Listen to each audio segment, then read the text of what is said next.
speak. 35 years ago in St Helens, I don't know if you can ever remember that, at the old Trestle, the trade union unemployment resource centre. However, the question is, it's directed to Ken. It's a comment on, or a note on what you said before, the contrast of the society of Attling, taking people forward and perhaps we're regressing now. But when I think back, and we think of those days, historical abuse of children, adults, corruption in the police, governments, local governments, planning, business, were they really the good old days? And surely there's some better morals and better elements of society now, despite the issues. And again, going back to the old days, the smears on trade unions, the economic league, the blacklisting, do you agree? We have improved a little, haven't we? Okay. What the comment was saying, first of all, was that he last heard you speak 35 years ago and you don't look a day older. At St Helens, at the Unemployed Workers Centre. I think his point was that society has improved a little bit. And I would, while you're thinking about your answer, say this.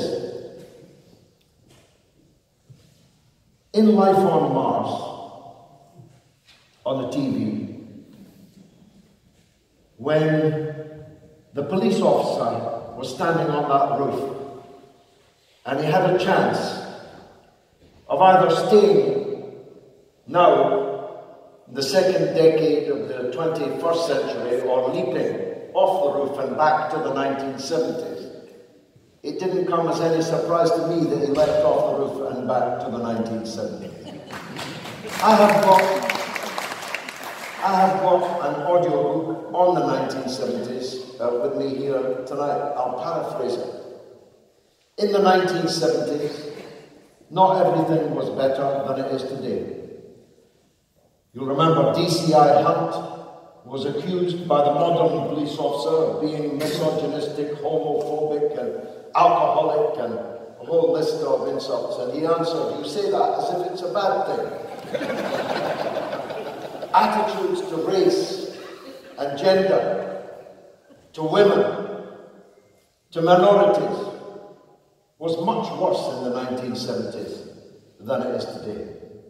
On that, we have advanced. But what we had in the 1970s that we don't have now is these things are very, very, very important. But there's one thing, only one, that is overarching and therefore more important than them. In the 1970s, Britain understood class. We understood that there was them and there's us, and that we are engaged in an unending struggle with them to keep the standards that we've got and to advance them. In the 1970s, Britain had 13 million trade union members, and many millions of them were in workplaces where the union was powerful, where the management wouldn't dare mistreat an employee, because if they did, the union had the power to hold the management to account. Wouldn't dare. In the 1970s, millions of us, me included, lived in council houses. Now hardly any of us do. What's the importance of a council house? You elect your landlord, and you can unelect your landlord. If your landlord doesn't keep your property and keep your rent at an acceptable level, you can unelect him. In the 1970s, we had public industries that we wrested from the control of private owners. There's nobody in here old enough to remember that once upon a time, poor people, working people, had to depend on charity for their health service, had to depend on charity often for their education. Neither Ken nor me went to university. Matter of fact, we both discovered talking tonight, we both failed our 11 plus. And hey, you've all paid £10 here to come and see us.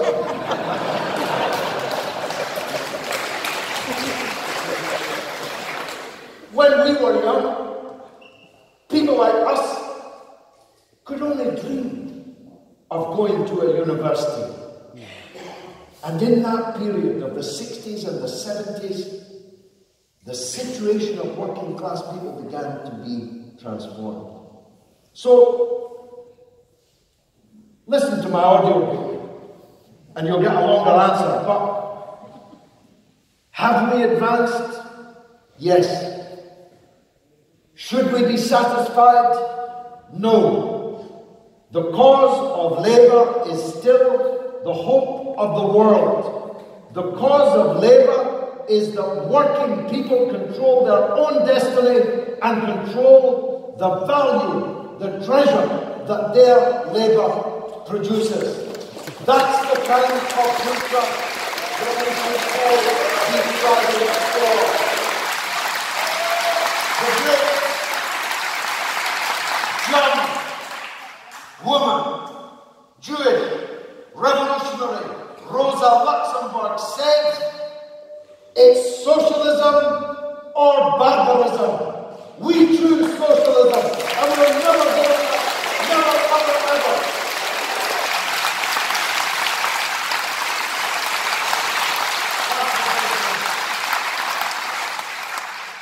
Of course, I agree with everything he's been saying. I think we need to look at this post-war period, those two phases I talked about economically. I mean, I grew up in a world where everything got better economically.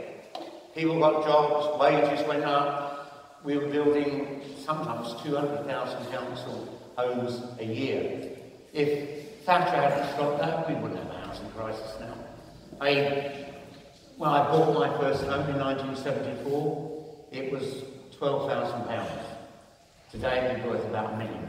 But is anyone better off because of all of that?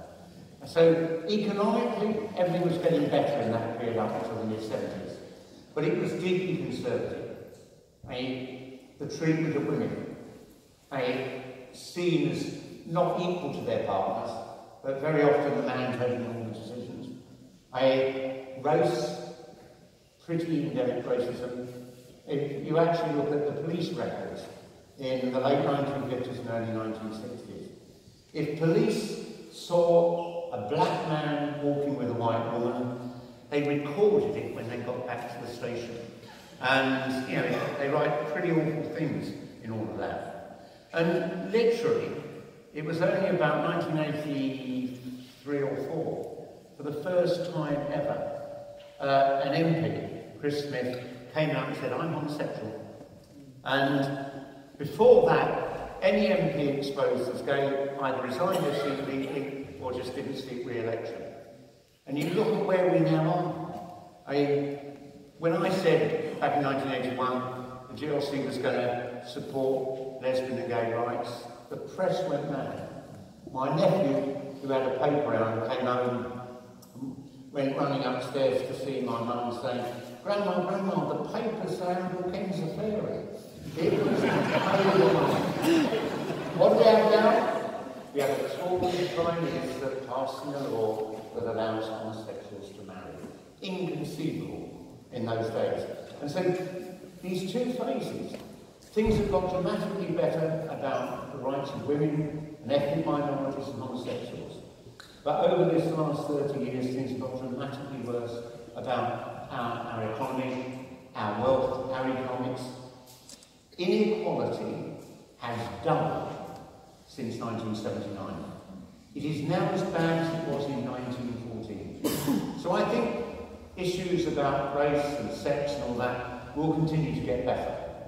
but we've got to transform our economy again. That means rights for workers, rebuilding our unions, having laws that stop this appalling exploitation of workers on bloody 0 hours contracts, being paid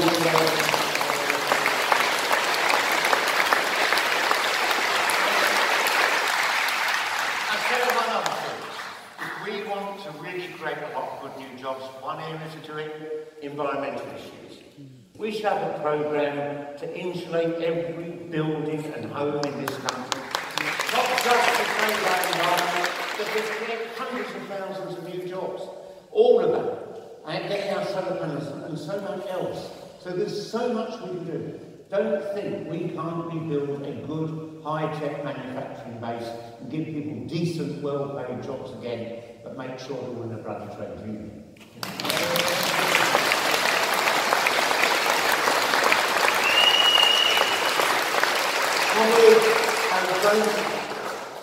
The reason this has been, I hope you'll agree, an uplifting evening is because we all feel that we're on the threshold of a future worth fighting for.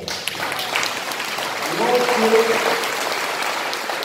as Tony put it, that the tide of history has turned.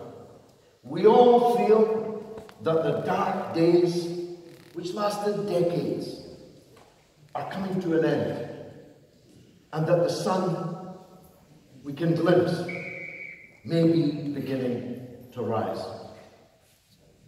Here comes the sun, as my favourite Beatle, George Harrison, once said. Here comes the sun. It can be morning again in Britain. It can be morning again in Labour. Jeremy Corbyn is the hope of Labour and the hope of this country.